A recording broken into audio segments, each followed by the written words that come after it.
చాలా మహత్యాలు జరిగాయి మన కంచి స్వామివారు ఉన్నప్పుడు అన్నారు. ఏమన్నా ఒక్కటి ప్రేక్షకుల కోసం అంటే కంచి స్వామివారు ఇక్కడ ఉండగా ఇక్కడ తాడేపల్లి రాఘవనారాయణ శాస్త్రి గారని ఉండేవారు. చాలా మహిమాన్వితుడు ఆయన. ఆయన కూడా ఇక్కడ కింద శంకర మఠం ఉండేది, ఇప్పుడు లేదు అది. శంకర మఠం అని ఉండేది. ఆ శంకర మఠంలో స్వామివారు ఇక్కడికి రాగానే ఆయన పైకి వచ్చారు.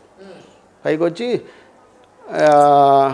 అప్పుడు ఈ పరమాచార్య వారు ఆయన అడిగారు, మీ ఇంటికి ఎవరో చిన్న పిల్ల వచ్చింది, బాల వచ్చిందా అని అడిగారు ఆయన. ఆయన ఆశ్చర్యపోయారు. నాకు దర్శనం కాలేదు, ఎవరో దొంగోడికి దర్శనమైంది. ఎవరో దొంగ వస్తే చుట్టూ చిన్నపిల్లలు కనిపించారు అంటే ఆయన అడిగారట.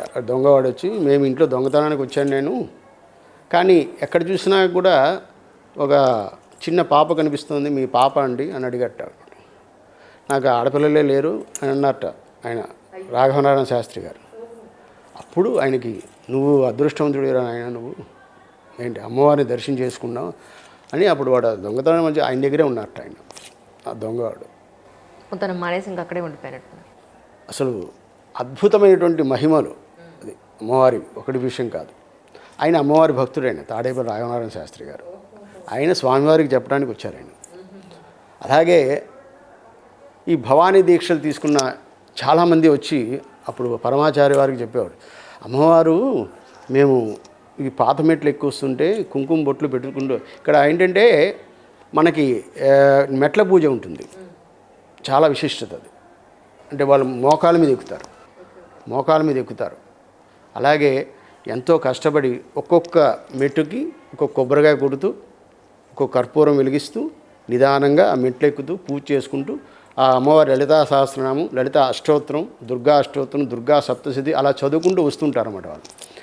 వాళ్ళకి ఒక పెద్ద ఆవిడికి అమ్మవారు, పైకి రా, నేను తీసుకెళ్తాను, నన్ను తీసుకొచ్చింది, ఇక్కడికి వస్తే నాకు కనిపించలేదు అనేటువంటి ఇది ఆవిడ వచ్చి స్వామివారికి చెప్పింది. 3 రోజుల పాటు ఆయన స్వామివారు ఎన్నో విన్నారు ఇటువంటి. అలాగే కోనేరు ఉండేది మనకి. ఆ కోనేటిలో కూడా చాలా విశేషాలు జరిగినాయి. ఆ కోనేరులో ఎప్పుడు కూడా ఆ నీరు అలా ప్రవహిస్తూనే ఉండేది. ఆ నీరు ఎక్కడి నుంచి వస్తుంది ఎవరికి తెలియదు. అటువంటి విశిష్టమైనటువంటి ఆ కోనేరు, అలా ఇవన్నీ కూడా మనకి అమ్మవారి యొక్క మహిమాన్వితమైనటువంటి శక్తుల్ని తెలియజేస్తుంటాయి మనకి.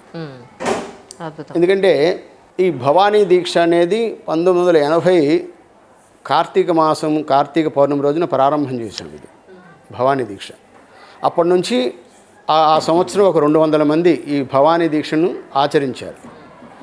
ఈ రోజున భవానీ దీక్షను దరిదాపు 56 లక్షల మంది. ఒక దసరాకే, మొన్న దసరాలకి దరిదాపుగా 5 రోజులు వాళ్ళే, 5 రోజుల పాటు అసలు గుడి ఖాళీ లేదు. తెల్లవారుజామున 2 గంటలకు దర్శనం ఇస్తే రాత్రి 12 గంటలకు కట్టేవాళ్ళం. అప్పటికి ఇంకా లైన్లో ఉన్నారు వాళ్ళు. అంటే చివరి 5 రోజులు వాళ్ళు వచ్చింది ఎంతమంది, దరిదాపు 20 లక్షల మంది వచ్చారు. వీళ్ళు చెప్పడం మొత్తం కలిపి దసరాలో 20 లక్షలు, 25 లక్షల మంది, 30 లక్షల మంది ఉన్నారు, కానీ 20 లక్షల పైన వచ్చారు భవానీలు. ఏంటి రేపు మళ్ళీ భవానీ దీక్ష విరమణ ప్రారంభం రేపు.